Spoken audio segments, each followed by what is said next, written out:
Hello folks, I hope that you're having just a great day today, keeping yourself safe in our modern COVID world. Today I'm taking a look at Clark Ashton Smith and another one of his stories. This one was published by Amazing Stories, a science fiction magazine in the pulp eras in 1934. It's called The Plutonian Drug.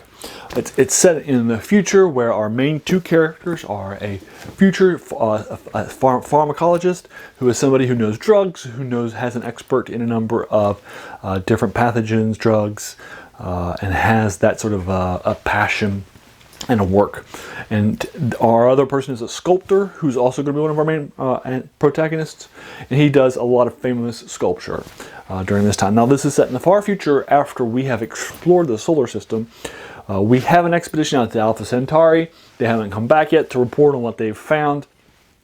They found a lot of different things in different places in the society of our solar system. And one of the things that they have found is a number of different things that they've brought back and turned into a variety of drugs. And our doctor, who is going to be the one who starts things out, is going to talk a little bit about sort of the background of what's been discovered, how they've been used by mankind, how some of them have been abused by mankind. There's a weed in Mars that's been ground up and it's worse than any drug on the streets that you could find.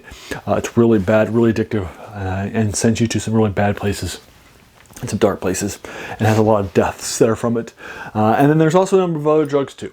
And then what he's going to do is he's going to tell this sculptor friend of his about this drug that they had found on Pluto. And this Plutonian drug is a powder, dissolves into water. It was accidentally taken by one of the crew members on the way home from the expedition from Pluto, and had some serious things that happened to them as a result of that exposure. It apparently gives the person who takes it a sense of both their own past timeline as well as their future timeline, so they can see both. It gives them an odd view of time and space and distorts it. And its things appear to be stronger based on how artistic a person is, or how much of a dreamer a person is. They tend to have stronger and stronger different reactions to the drug. And since his friend is a sculptor, he proposes, since he's writing a book on extraterrestrial drugs, he wants to find somebody with whom he knows will have a strong reaction to the drug. Because this guy's a sculptor, and a very strong sculptor at that, right? So they agree. The sculptor is going to take the drug, tell him what he finds out at the end of it. So you're going to follow what happens. So we're going to follow along what happens after the sculptor takes the drug, and then the post of that and his description thereof. You'll follow the sculptor along. So because this is a science fiction style story, it is relatively hard science fiction. It has some horror style writing to it, but it's really more science fiction than it is horror.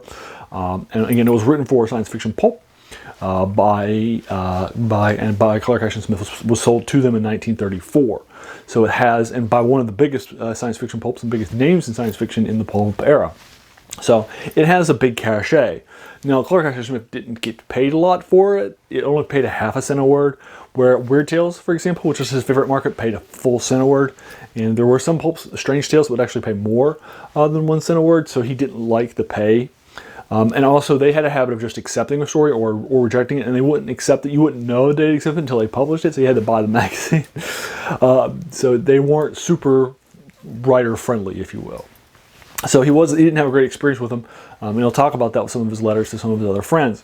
When August Derleth is writing for him from Arkham House to do a collection on some of his works in 1951, he actually selects this work, The Plutonian Drug, as one of the works that he'd like to have added to his collection. It's published by Arkham House in 51.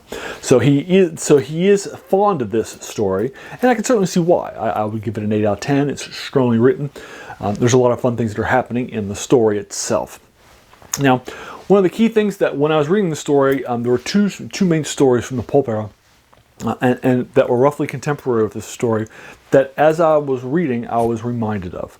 The first is The Great God Pan by Arthur Machen, which I have reviewed for you, and I'll link it to you below if you want to check it out, where something that happens to a person allows them to interact or see things differently, and that different seeing of things, how things really are behind the scenes, it leads to a horrific experience. And that sort of, here in this case, a future drug from Pluto, giving somebody the ability to see reality differently and what that looks like is something that that definitely feels on the same page to me.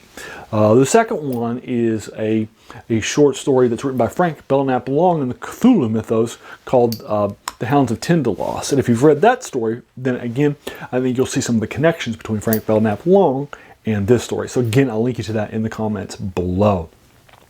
And again, this is a 9-page short story. It took me probably 18 minutes to read the first time through, and I read it yesterday. So I'm not going to spend too much time going over it in significant detail. It's a short story for you. But I do enjoy it. I think it's a fun read and an interesting place to go if you like doing some dovetailing into early science fiction and during the pulp era, or Clark Ashton Smith is a writer that you like to follow. So I'm happy to sort of explore those with you here in this column for you. So there you are. I'll go ahead and leave you to it. Have you read The Plutonian Drug? What did you think of it? Did you like it or dislike it? If you enjoyed this review, please feel encouraged to hit that subscribe button. There's going to be so many more of these to follow. And finally, hey, I just want to thank you for taking some time out of your day and investing it in my video. I really appreciate it. We have so many things happening in our lives, right? So the fact that you spent this time with me is incredibly humbling, and I really do appreciate it. So thanks again, and have a great day.